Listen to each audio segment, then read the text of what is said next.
Si ou gen ti moun en République Dominicaine, dans zone mwen pral cité la yo, n'a mando prudent ak pititou ak tetou. Partager vidéo ça maximum possible, peut-être une famille, yon zami a joindre li. Tendez bien. Si moun kou grand moun participant disparaître en République Dominicaine dans moment n'a parlé là. Nous voyons que le gouvernement cache ça. C'est vrai yo bay yo nan notice vraiment mais gen un pile haïtien qui pas comme ça. Tendez bien.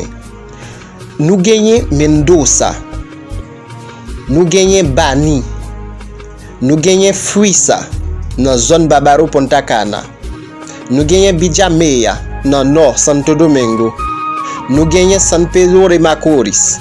Si ou dans zone sa yo n'a mando prudent ak pititou.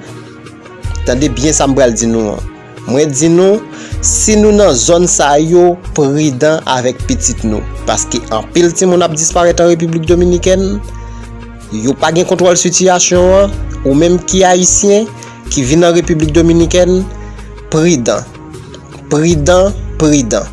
Moi gen pile moun qui victime de ça et gen pile moun yo fait tentative pour prendre petit yo. Si yo pas là avec bon Dieu, m'baba nou mati moun so tap crier jodi a. Si ou nan zone sa yo n'a mando pour prudent. Partager vidéo ça maximum possible, ba on zami ou, yon famille ou, yon tonton, yon matantou.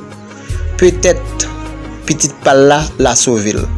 Partager, abonner, liker.